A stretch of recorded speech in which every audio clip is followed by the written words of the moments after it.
My name is Pastor Ari, and every Sunday we bring you a story of transformation from one of our missional communities. Today we have a really, really special story. And yes, and I want to introduce Pastor Evangeline, who is our pastor of Worship Harvest UK.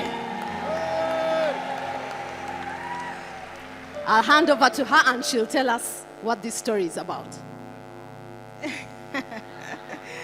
Good morning, everyone. The lamp has won.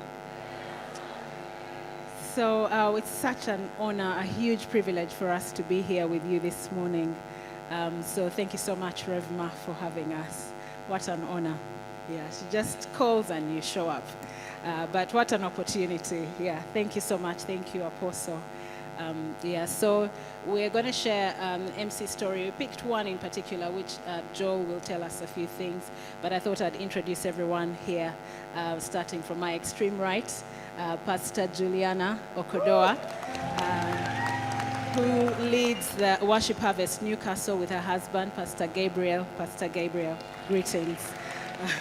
And then Pastor Rhoda, who leads a missional community in Bamako in Mali. And awesome. Yeah, which has got quite a few people in her group. But why, so Bamako is pegged to the United Kingdom, and very soon she's about to shoot off.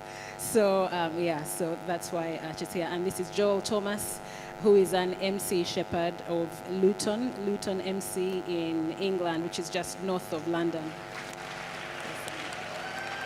Yeah, so I thought Joel would basically just tell us a bit about his MC, how his experience of being a missional community shepherd, one transformation story, and yes, one testimony.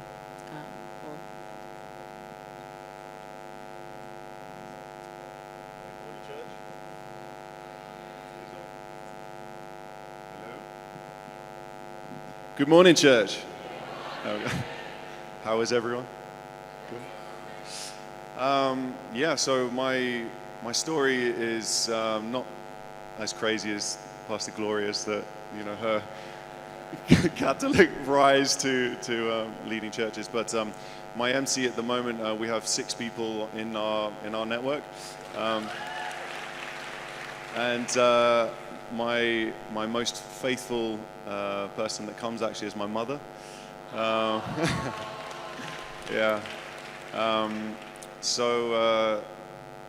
Let's start with a quick story. I was doing driving for a long time, international driving for a company, and I decided to do my LGV, my heavy goods vehicle license. So I took my test. The training was really rigorous. It was a very, very long process. And I met my instructor. And this was my early days. I've only been part of Worship Harvest for a few months.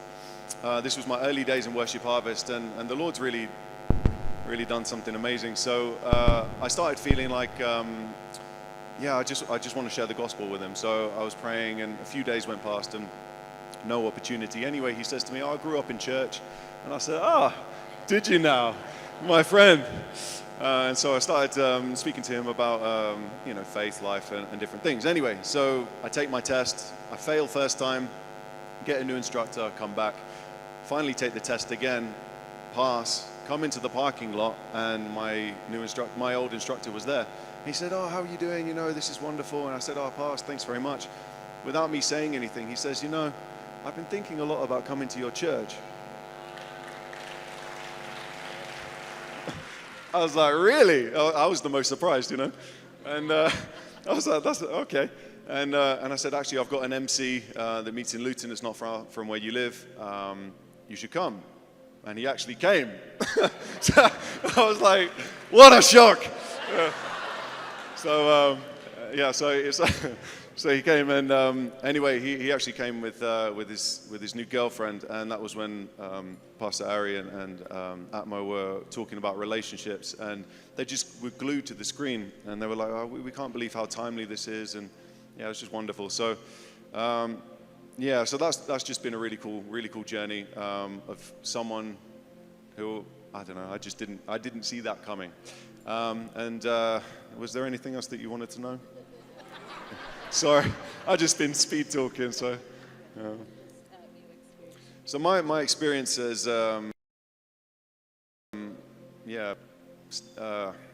having any kind of sort of commitment role, not just turning up, but commitment in leading.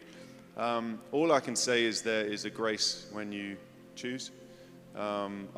I haven't experienced anything like the grace and the anointing that's here. It's like you have maybe dreams when you're a kid about, I had a dream about being a pastor when I was young, and my parents were missionaries, my dad was a pastor. But then life really didn't work out at all. It was a real struggle, and so I was kind of just figuring that stuff out, and then I was honored enough to bump into and to meet Pastor Evangeline. That's another story. Since then, becoming part of this movement, I've experienced a grace, like a gift of grace. It's not something I've earned, and that's just propelled me into what I'm doing, so it's just been amazing. That hand clap is not enough.